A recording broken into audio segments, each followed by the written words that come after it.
¿Cómo contar la historia de Europa?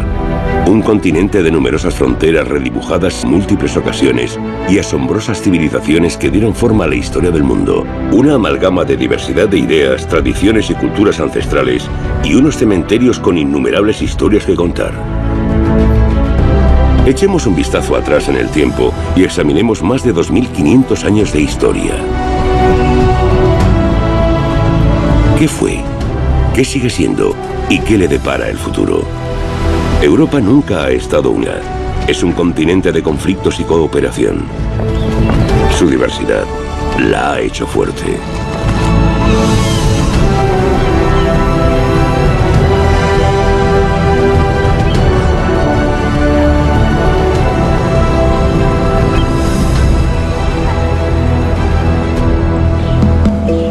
Venecia, la Serenísima, la tranquila ciudad de los canales, es quizás el más bello resultado de las invasiones bárbaras. Temerosos de los bárbaros, los nobles romanos buscaron protección en los pantanos del Adriático y fundaron la famosa ciudad laguna en el año 421. En la Edad Media, Venecia se convierte en un gigante comercial en el Mediterráneo.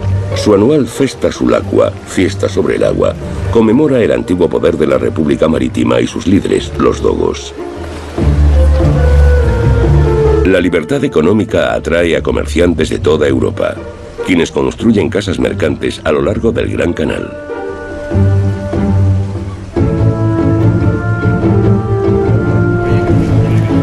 Venecia se convierte en un núcleo de comercio entre Oriente y Occidente. Atradas mercancías de Oriente, como las sedas, los paños y la plata, se comercializan con Francia, Alemania, Inglaterra e incluso Rusia.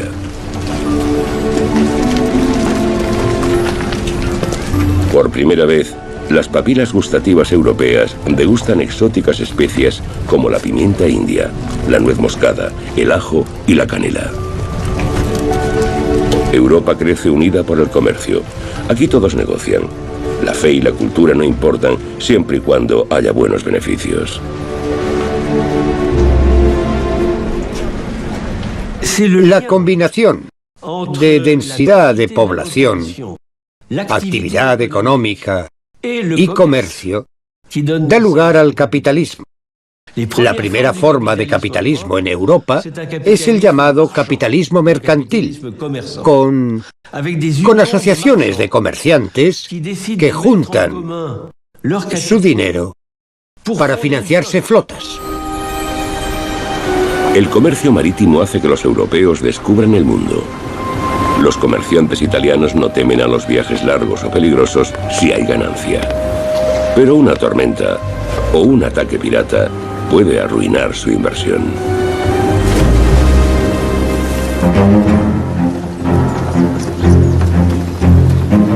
Los comerciantes transportan también sus mercancías a cientos de kilómetros por tierra, una amenaza constante para sus vidas y bienes.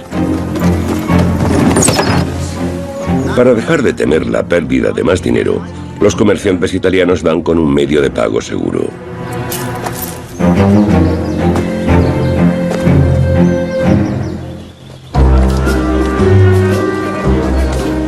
Su idea es tan simple como genial.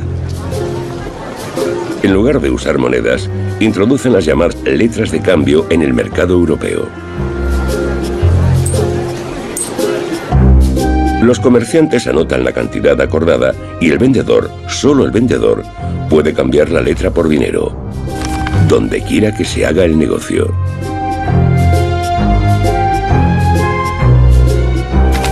La invención de las transacciones en efectivo impulsa una revolución comercial en Europa.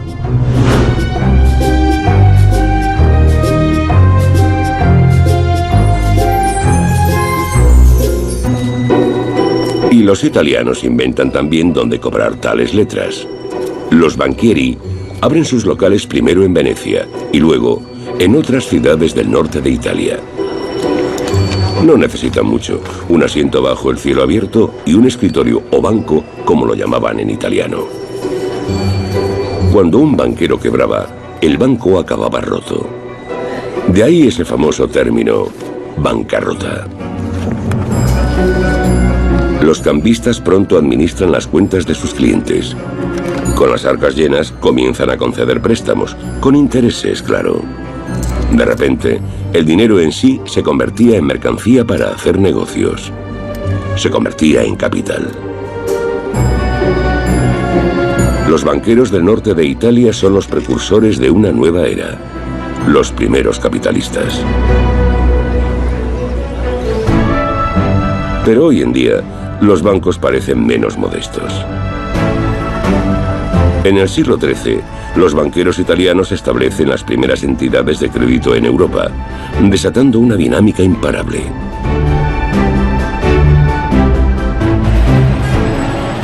El italiano sigue siendo la lengua del dinero. Muchas palabras del mundo financiero provienen de Italia, como crédito, cash o giro.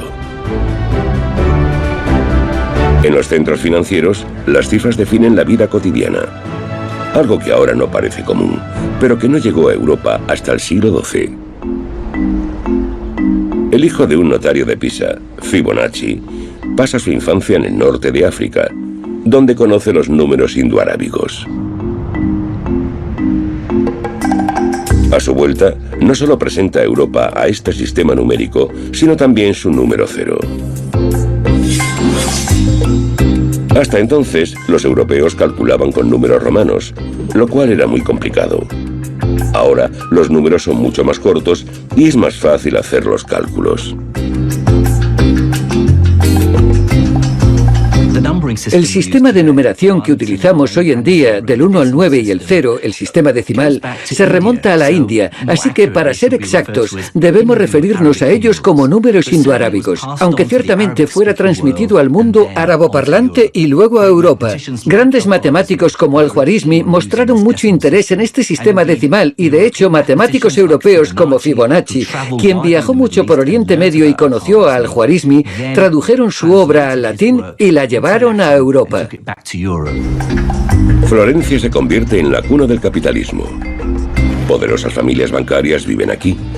Su inyección de capital promueve el ascenso de la ciudad como perla del Renacimiento.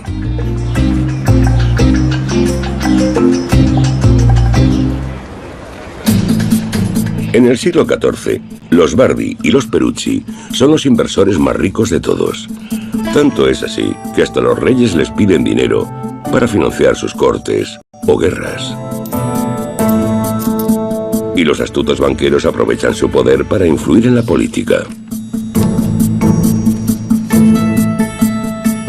En lugar de intereses, exigen ciertos privilegios, como monopolios comerciales o poder recaudar impuestos y aranceles. Y al hacerlo, eluden la prohibición de la Iglesia que establece que cobrar intereses es pecado. Los métodos poco éticos de los florentinos elevan las ganancias a niveles récord, hasta que un día llegan demasiado lejos.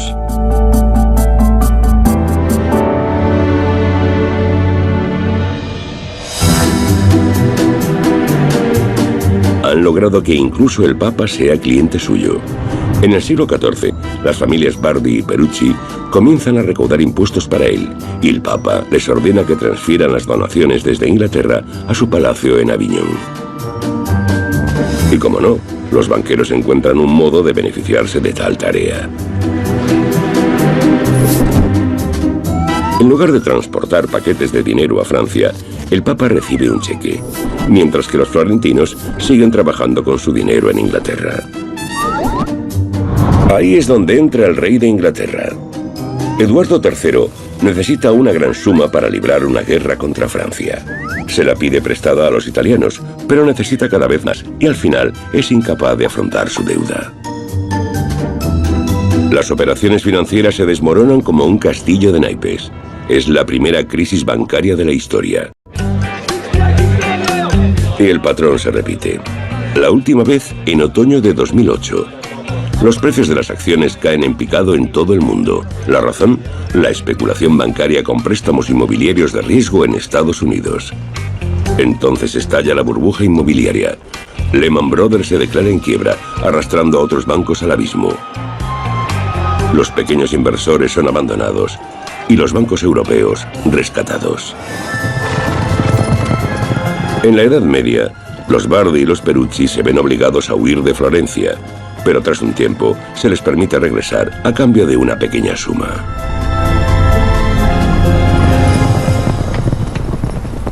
¿Y cómo es el resto de Europa más allá de Italia? Por fuera no ha cambiado mucho. Sin embargo, la sociedad en torno a los castillos y catedrales europeos es diferente. En el medievo, la nobleza y el clero gobiernan el continente. En la cúspide se hallan los papas romanos y los emperadores alemanes del Sacro Imperio Romano.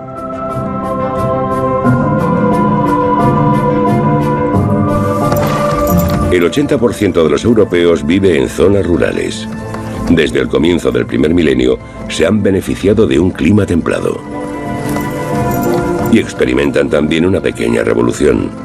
Los rendimientos crecen debido al arado de reja y a la rotación de cultivos trienal. Los europeos ya no tienen que pasar hambre. La población de Europa se duplica, de 40 millones en el año 1000 a casi 80 millones en el 1300. En Francia, Alemania e Inglaterra llega a triplicarse. Por primera vez, los agricultores pueden vender sus productos. Pero a diferencia de los comerciantes, deben compartir el fruto de su trabajo. El diezmo, el 10% de su rendimiento, va a la iglesia. Y la nobleza, dueña de la tierra, también exige su porción.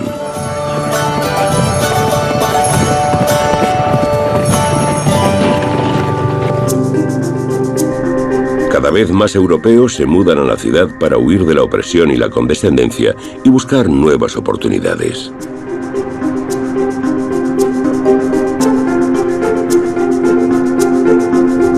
Para el año 1200, alrededor de 1200 nuevas ciudades han crecido alrededor de mercados, castillos e iglesias. En el siglo XIV, Europa central alberga ya 3000 ciudades. Una revolución urbana. Las ciudades en expansión de la plena Edad Media dan a Europa su distintivo aspecto. La muralla se convierte en un símbolo que separa dos mundos, la ciudad y el campo. Afuera hay opresión, dentro libertad y autodeterminación. Los habitantes urbanos se convierten en ciudadanos libres. Hoy en día, el dicho alemán Statut macht freie, o el aire de la ciudad te hace libre, es bastante metafórico, pero en la Edad Media tenía un significado muy real. Te ibas a la ciudad para escapar de la servidumbre. De repente eras libre para tomar decisiones económicas y de otras índoles. Entre los siglos XI y XIII, la atmósfera de huida se extiende por toda Europa. Se podría pensar que el mundo se sacudió para desempolvarse. Las comunidades cristianas competían por construir iglesias más pomposas que sus vecinos. Las catedrales, los rascacielos de la Edad Media, se elevan hacia el cielo. Desde los alrededores de París, un nuevo estilo llamado gótico pronto conquista el continente. Las ciudades europeas se convierten en grandes zonas de construcción. Los arquitectos medievales sueñan con sus edificios, basándose principalmente en su experiencia y en los conocimientos matemáticos que trajeron los cruzados de Oriente. De hecho, se dice que hasta el arco apuntado gótico fue importado de allí.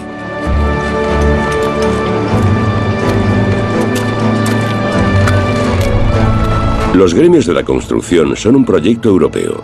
Constructores de Flandes y Francia, albañiles de Lombardía y carpinteros del sur de Alemania trabajan mano a mano, a menudo durante décadas. Y al mismo tiempo refuerzan las relaciones intereuropeas.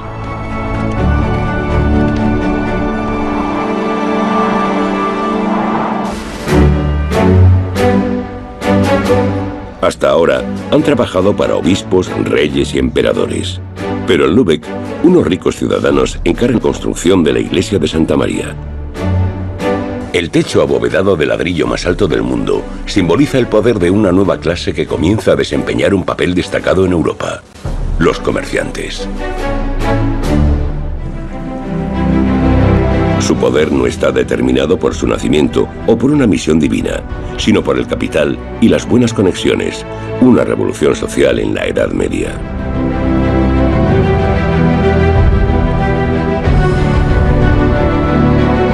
En el siglo XIII, una unión de comerciantes y ciudades se ha convertido en una verdadera superpotencia en el norte de Alemania, la Liga Hanseática o Hansa. Lübeck gobierna durante siglos esta unión, un mercado común que forma una especie de Unión Europea medieval.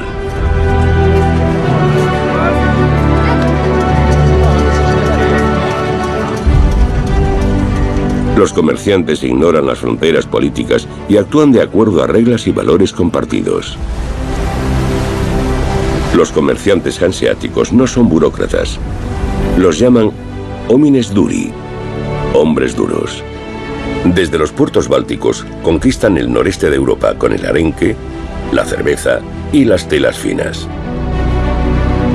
Estos mercaderes de largas distancias abren centros comerciales en importantes ciudades medievales de comercio como Brujas.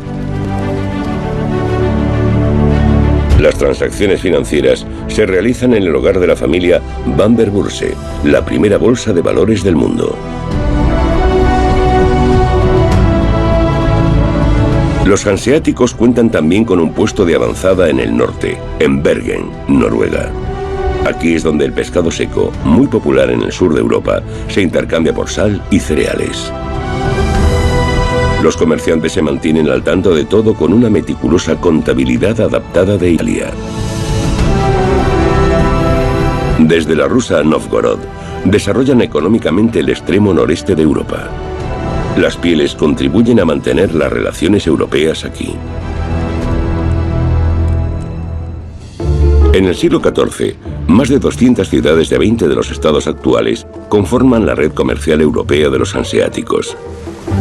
Desde Brujas, Burdeos y Londres en el oeste, hasta Colonia, Nuremberg y Venecia en el sur. El noreste incluye Novgorod, Riga y Tallinn. Juntos forman una especie de mercado común mucho antes de la creación de la Unión Europea. Hoy, las antiguas ciudades hanseáticas bálticas como Tallinn en Estonia referencian con orgullo a las tradiciones hanseáticas y a sus centenarias relaciones con Occidente. Tras independizarse de la Unión Soviética, se unieron a la Unión Europea y el legado hanseático perdura.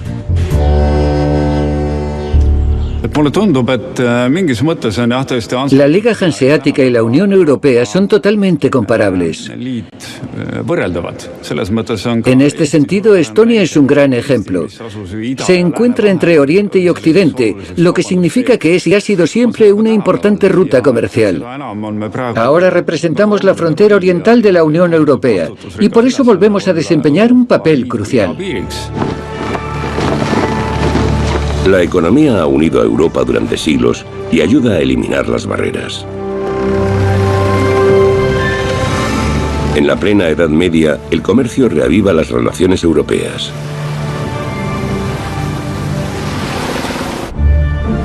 Florencia debe también su auge al comercio. Sin embargo, a mediados del siglo XIV, una plaga llega a la ciudad. La peste negra pondrá en entredicho el orden político y social de la Europa medieval. La epidemia llega a Europa dando un rodeo.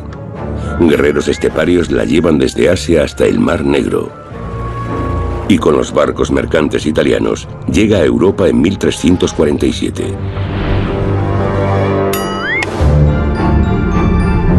Golpea a casi todo el continente. Y en pocos años mata a más de 20 millones de personas, la mitad de la población de Europa.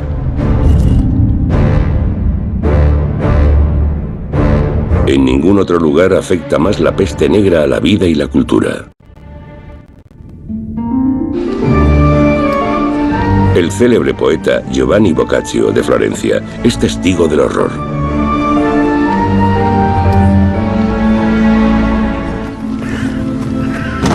Todo estaba lleno de muerte. 2 o 3 eran llevados en una parihuela, a la vez incluso. Maridos y mujeres, 2 o 3 hermanos, padres e hijos. Sin embargo, Boccaccio no se olvida de la belleza. Mientras la mortaja cubre Europa, el poeta escribe su obra maestra, el Decamerón. Al menos en la ficción hay escapatoria a la plaga. Un grupo de jóvenes florentinos logra huir a la Toscana en su historia. Aquí les permite celebrar la vida en inmorales historias. Una fuga de la realidad que inspira a poetas de toda Europa. Al francés Rabelais, al español Cervantes, al inglés Shakespeare y más tarde a Goethe en su visita a la Toscana. Pero la plaga no puede detenerse con bellas palabras. Llega hasta los últimos rincones de Europa. Los cementerios se llenan y se construyen osarios, como el Étrees-en-Maclou en Rouen, capital de Normandía. La muerte es omnipresente. En todo el continente se convierte en el tema principal del arte.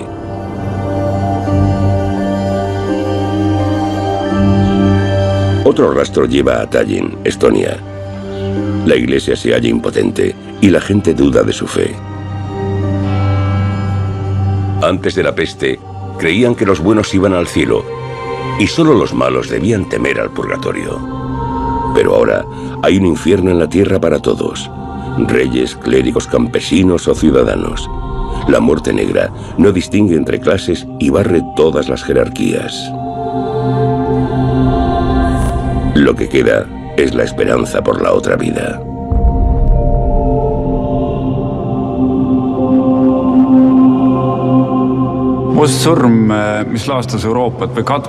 La peste negra que asoló Europa en el siglo XIV fue muy significativa. Después de eso, nada volvió a ser igual. La gente vio que para la muerte todos somos iguales. Ese es el mensaje más importante. Somos iguales, seamos jóvenes o viejos, ricos o pobres. Sin embargo, la creencia de que la muerte no es el fin, sino que existe una vida después de la muerte, es también de suma importancia. La muerte es considerada el acceso a la otra vida, al otro mundo.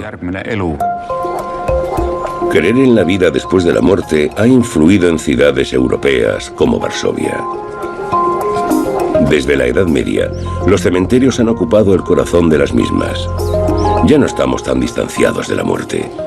Cada 1 de noviembre, Día de Todos los Santos, los católicos visitan las tumbas de sus muertos, sobre todo en la devota Polonia.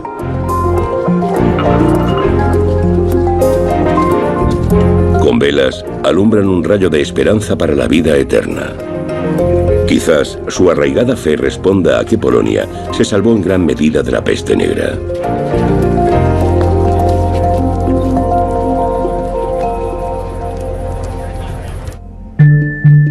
Los numerosos muertos en el resto de Europa han sido olvidados y abandonados, como aquí, en París. Los cementerios se llenan en el siglo XVIII, de modo que los huesos se trasladan a las catacumbas, el inframundo de la ciudad. En este lugar, la muerte es una atracción turística. En otros sitios, prefieren ignorarla.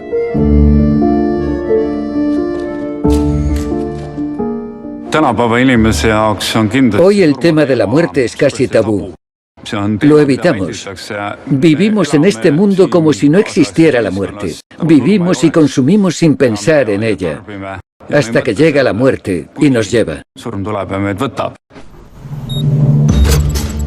Hoy conocemos la muerte científicamente. Ha sido desmitificada, reducida a enfermedades y sus causas. Bajo condiciones controladas, buscamos antídotos efectivos. La peste ya no nos aterra. En Europa fue exterminada. La causa, una bacteria poco notable, puede ser tratada con antibióticos simples. Los europeos medievales están lejos de esta percepción. La gente se siente indefensa, a merced de la plaga. Donde quiera que miren, hay enfermedad y muerte. Eso desestabiliza la fe y la duda sobre la Iglesia crece.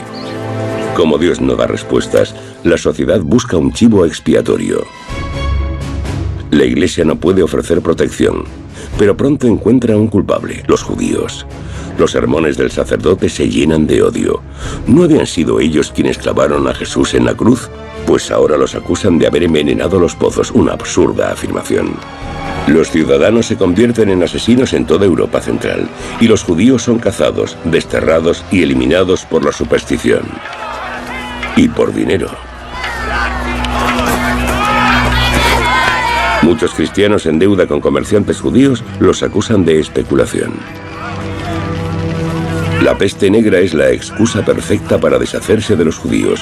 En total, más de 500 de sus comunidades son destruidas y miles de ellos asesinados.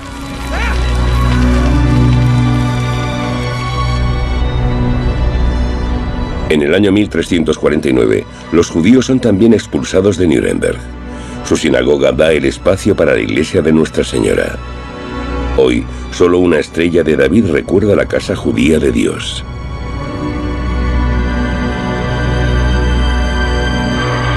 El antisemitismo es más persistente que la peste. En el siglo XX, Nuremberg se convierte en sinónimo del odio de los nazis hacia los judíos. Der alten Stadt der Reichsparteitage unseren deutschen Gruß zuzurufen. ¡Nürnberg! Aquí, en 1935, los nazis aprueban sus antisemitas leyes de Nuremberg y derriban una de las primeras sinagogas en 1938.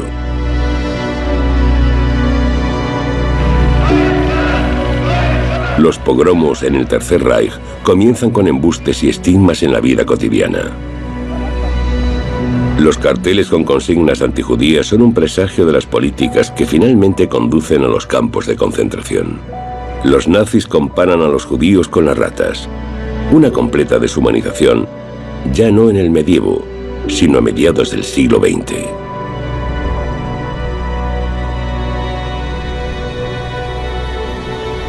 Unos 100 años después de la peste, una nueva catástrofe golpea a Europa. Hace frío, mucho frío. Debido a una pequeña edad de hielo, las cosechas no llegan a nada y Europa pasa hambre. Algo inimaginable hoy, pero cotidiano entonces. Dios no ofrece respuestas y los judíos habían sido desterrados o aniquilados. Así que los hombres de la Iglesia señalan al sexo débil. ¿No fue por culpa de Eva que la humanidad quedó desterrada del paraíso? Ahora, la sospecha se cierne sobre las mujeres, por hombres como Heinrich Kramer, un monje de Alsacia.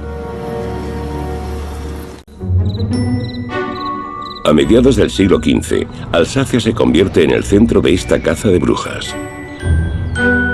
No hace falta mucha imaginación para ver en este un lugar donde magos y demonios campen a sus anchas.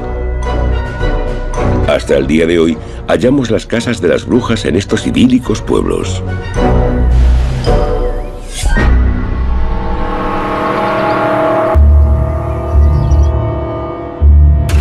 Los libros dan autoridad a la superstición, como el Malleus Maleficarum o Martillo de las Brujas de Heinrich Kramer, una guía de instrucciones para cazadores de brujas.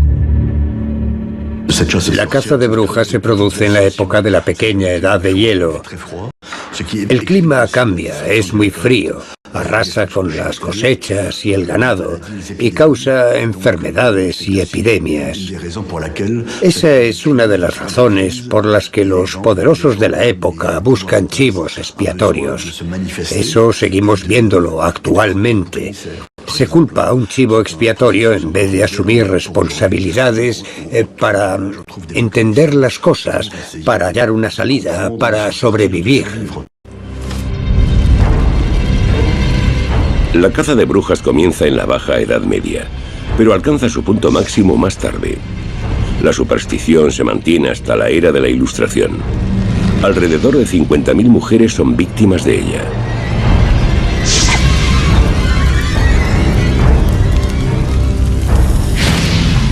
Una de las últimas, la escocesa Helen Duncan, es sentenciada bajo la ley de brujería de 1944.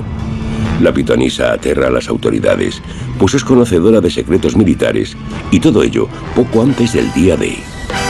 Un caso más sospechoso de espionaje que de brujería. Hoy, la caza de brujas ha terminado, y festivales folclóricos recuerdan a los europeos su oscuro pasado. Como la noche de Walpurgis en Alemania, la madrugada del 1 de mayo.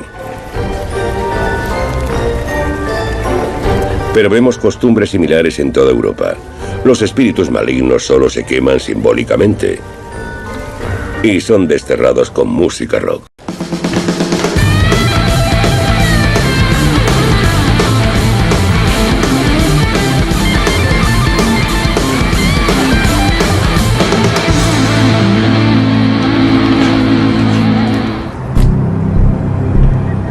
La pequeña edad de hielo tiene graves consecuencias, y no solo para las mujeres. Los europeos de la Edad Media sufren especialmente las consecuencias del cambio climático. Lluvias torrenciales devastan cosechas enteras. Una catástrofe para los campesinos de la Europa medieval, ya que el sistema feudal les obliga a compartir sus bajos rendimientos con la nobleza y el clero. Mientras la iglesia y los nobles se llenan los bolsillos, la gente se muere de hambre, pero los campesinos llegan a su límite. A partir del siglo XIV van a las barricadas, desde la Jacquerie en Francia y la revuelta campesina en Inglaterra hasta la guerra de los campesinos alemanes en el siglo XVI. Por primera vez en Europa, la gente común se echa a la calle exigiendo libertad e igualdad. Also, meine Brüder, sind wir frei und wollen frei sein für immer. En 1525, un parlamento de campesinos alemán resume sus demandas en sus 12 artículos, una de las primeras declaraciones de derechos humanos basada en la Biblia. Durante mucho tiempo los campesinos ni siquiera podían votar. Apenas existía. Es cierto, durante un tiempo son fuertes y amenazan a aquellos en el poder, pero siguen siendo despreciados y tratados como un cero a la izquierda, como aldeanos retrasados que no saben nada del mundo. Pero todos necesitamos comer. Todos necesitamos a los campesinos. Hoy, la ira ha unido de nuevo a los campesinos de Europa. Pero no es el hambre lo que los lleva a protestar, sino la política agrícola de la Unión Europea. Producen en abundancia y siguen sin ver beneficios. En la lucha por los precios bajos, los pequeños agricultores no pueden seguir el ritmo y protestan en Bruselas, cuando la política agrícola común tenía por objeto promover la paz en Europa. Tras la Segunda Guerra Mundial, en los años 50, se tomó la decisión de construir una Europa abierta, representada por el intercambio de alimentos. Para mí es un fuerte símbolo de que Europa se fundamenta sobre algo esencial. No se puede vivir sin comer 3 veces al día. El hecho de que esta política se sacrifique en favor de la agroindustria y de que cada Estado aplique sus propias políticas es sintomático de la división de Europa como espacio de vida compartido. Durante el medievo, la autodeterminación del pueblo sigue siendo un sueño. En toda Europa, la nobleza y el clero someten a los campesinos. Mientras el rey de Inglaterra endereza a sus súbditos, a mediados del siglo XIV provoca también la Guerra de los 100 años. Quiere desafiar a su primo, el rey de Francia, por la corona francesa.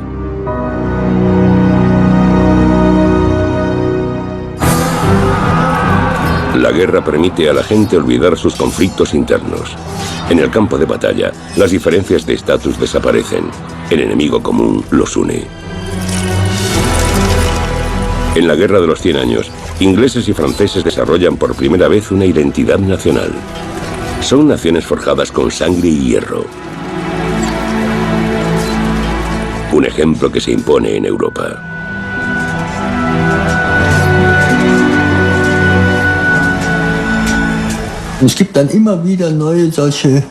Se producen varios acontecimientos que insinúan el desarrollo de algo parecido a un sentimiento nacional, a una identidad no definida por sí misma, sino por el enemigo.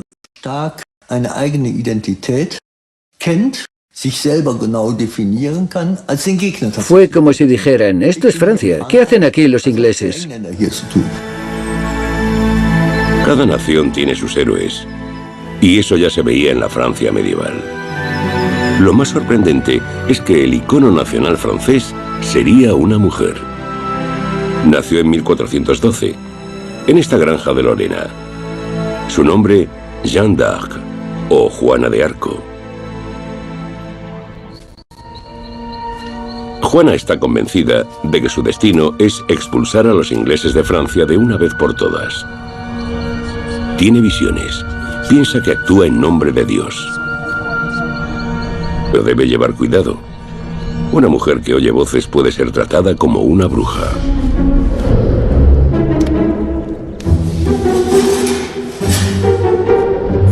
Se viste de manera masculina para ser tomada en serio. No solo examinan su salud mental, sino también su integridad física. Solo después de verificar su castidad, puede Juana luchar por su rey. Intacta.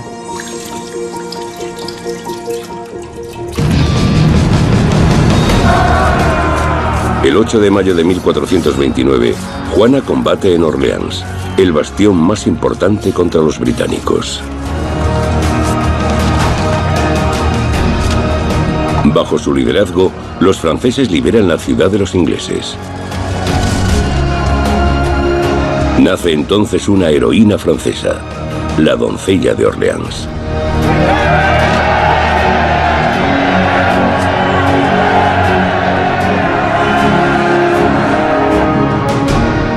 Juana se convierte en un icono. Gracias a ella, los franceses recuperan la corona de Francia. Pero Carlos VII, ahora rey de Francia, pronto le da la espalda. Cuando acaba en cautiverio inglés en 1430, este la abandona. Las naciones pueden ser muy ingratas con sus héroes. La emancipación de Juana acaba en la Pira. En 1431 es condenada como hereje por la Inquisición en Rouen y quemada como una bruja, al igual que tantas otras mujeres de entonces.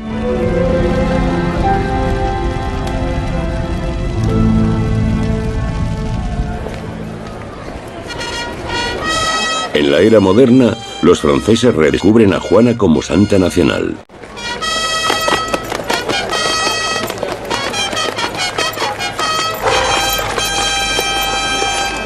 Desde los años oscuros, el 8 de mayo de cada año, la ciudad de Orleans recuerda a su libertadora. Sin embargo, no es hasta el siglo XIX que el culto alcanza su escala actual. En aquel entonces, el nacionalismo se puso de moda. Juana fue representada como la defensora de una Francia independiente. Hoy, la mayoría de franceses están por encima de todo eso. Sin embargo, algunos siguen tomándoselo muy en serio. Sobre todo los representantes del Frente Nacional. Cada año, el partido demuestra unidad nacional, al margen de lo distanciados que estén sus líderes. Independientemente de lo que los políticos hagan de ella, hoy, Juana de Arco representa una nueva conciencia nacional, desarrollada por primera vez en Europa durante la Guerra de los 100 años. Ahora, al corazón de una nación se accede a través del estómago. La lucha de franceses e ingleses ya no está en los campos de batalla, sino en las estanterías de los supermercados. Con productos patrióticos buscan ganar clientes. Es la forma más sana de nacionalismo.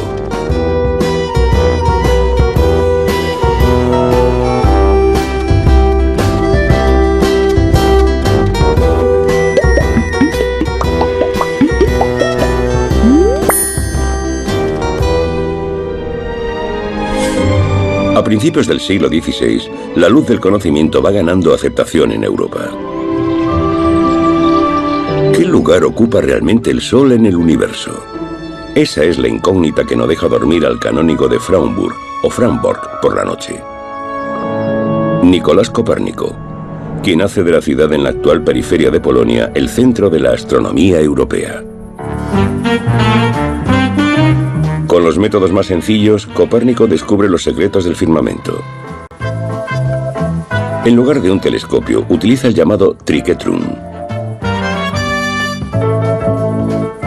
En realidad, la astronomía es solo un pasatiempo que el clérigo practica desde sus días de estudiante. Pero Copérnico hace un descubrimiento revolucionario. El centro de nuestro sistema planetario no es la Tierra, sino el Sol.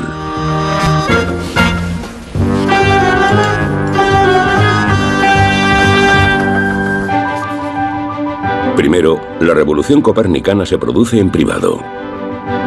No es hasta 1543, poco antes de su muerte, cuando publica su Modelo heliocéntrico.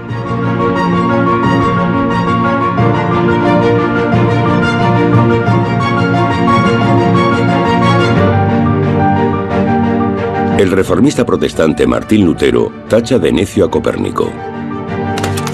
La Iglesia Católica se aferra también a la cosmovisión bíblica y prohíbe la obra hasta principios del siglo XIX.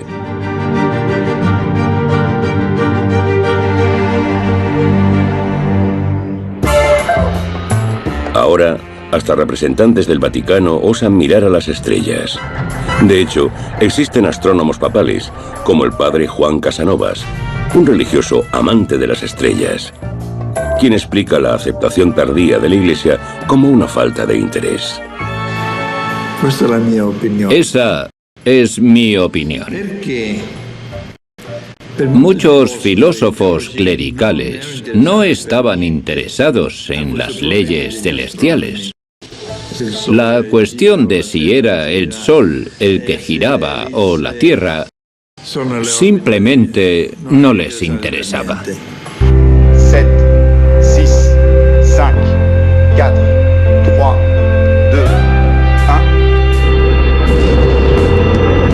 1. La obra de Copérnico marca un hito en el camino de Europa hacia la era moderna y el punto de partida de la exploración espacial.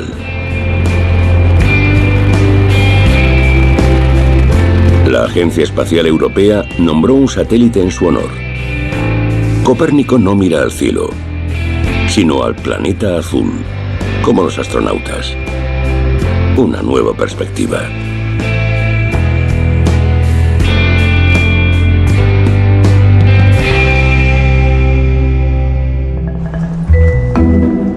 Bruselas, siglo XVI. Aquí, algunos europeos no solo miran a Dios o al cielo, sino también a sí mismos. El continente está al borde del abismo desde la Edad Media hasta la modernidad. Fuera de las iglesias, el debate sobre la vida y la muerte había sido tabú. Pero la curiosidad va prevaleciendo sobre la fe y la superstición. Andrés Vesalio, nacido de padres flamencos en Bruselas en 1514, quiere explorar los secretos de nuestro cuerpo y estudiar la anatomía humana. Para ello, debe ser ingenioso. La Iglesia prohíbe el examen de cadáveres, pues lo considera una ofensa contra la creación divina. Para evitar ser perseguido, debe arreglárselas con cadáveres de animales o diseccionando cerdos asados. En Europa Central, las viejas leyes religiosas siguen obstaculizando el progreso científico.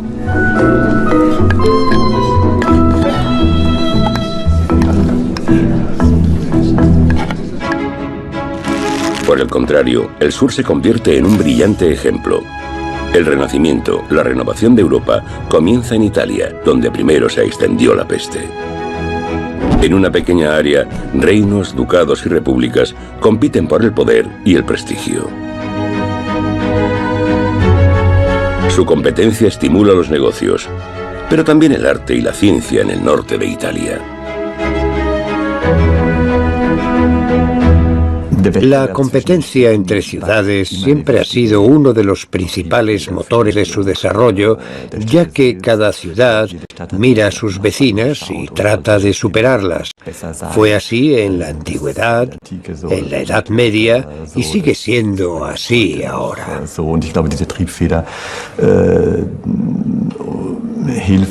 Creo que esto motiva a las ciudades a ser más bellas y atractivas para ser capaces y atraer a las mentes más brillantes. Aires de progreso se respiran en ciudades como Bolonia a principios del Renacimiento. Andrés Vesalio también es atraído aquí, a la universidad más antigua de Europa, donde puede estudiar el cuerpo humano. Sus autopsias son públicas y tienen lugar en una iglesia para salvar las almas de los difuntos. De esta manera, obtiene la bendición del clero. En su teatro anatómico, Vesalio muestra al público sus primeros conocimientos sobre el cuerpo humano. Su estudio de la muerte marca el renacimiento de la ciencia.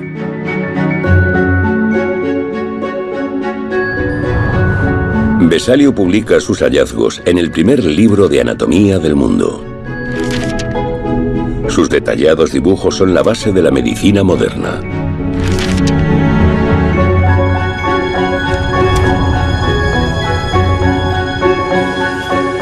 Hoy en día no se necesita un bisturí para mirar dentro del cuerpo humano, pero el cerebro, sede de la mente, sigue ocultando misterios.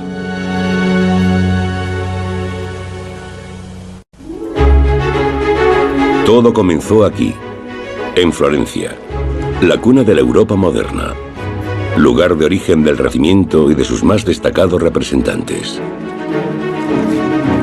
Como Miguel Ángel, quien se basa en modelos antiguos con su famoso David, aunque ni él es la mayor estrella de la ciudad. A finales del siglo XV, comienza aquí el ascenso del que podría considerarse el mayor genio universal de Europa, Leonardo da Vinci. Sigmund Freud hablaría más tarde de él. Fue un hombre que despertó demasiado temprano en la oscuridad, mientras los demás aún dormían. Nadie encarna mejor la inventiva europea que Leonardo. A partir de su observación de la naturaleza, diseña innumerables máquinas. Y aunque las voladoras nunca llegan a despegar, como muchas de sus creaciones, inspiran numerosos inventos modernos. En siglos posteriores, ingenieros europeos llevan a la práctica muchas de sus ideas. Leonardo, el padre de la tecnología moderna.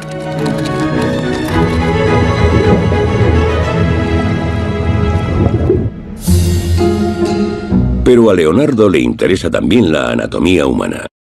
Su estudio de la muerte no solo sirve a la ciencia, sino también al arte. Como muchos maestros de su tiempo, ve el conocimiento del cuerpo como un importante requisito para capturar la esencia humana en el lienzo. Una de sus pinturas de mayor éxito fue la Mona Lisa, el retrato de la esposa de un comerciante florentino. No de un santo, como en el medievo, sino de un sujeto mundano. El individuo regresa al arte europeo.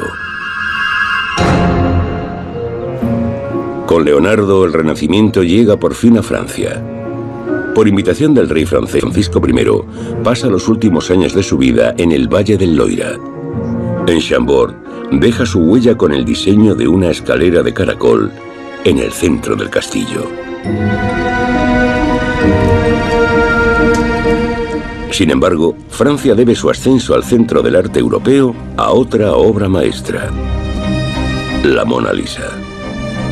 Leonardo se había llevado su obra favorita a Loira, donde la guarda en secreto hasta su muerte. A finales del siglo XVIII, la Gioconda encuentra un nuevo hogar en el Louvre, hasta que es robada en 1911 por un pintor de casas italiano. Vincenzo Perugia quiere llevarse la Gioconda a casa. Para los italianos es un símbolo nacional. Su desaparición se prolonga más de 2 años. Antes de regresar a París, recorre Italia en tren. Desde entonces ha sido la pieza central del Louvre y atrae a millones de visitantes cada año. Europa ha dejado atrás sus años oscuros, pero las crisis y catástrofes del pasado han marcado la fe, la ciencia y el arte. Sin muerte no habría habido renacimiento. Y sin el renacimiento de Europa, quizás no habría habido una Mona Lisa de misteriosa sonrisa.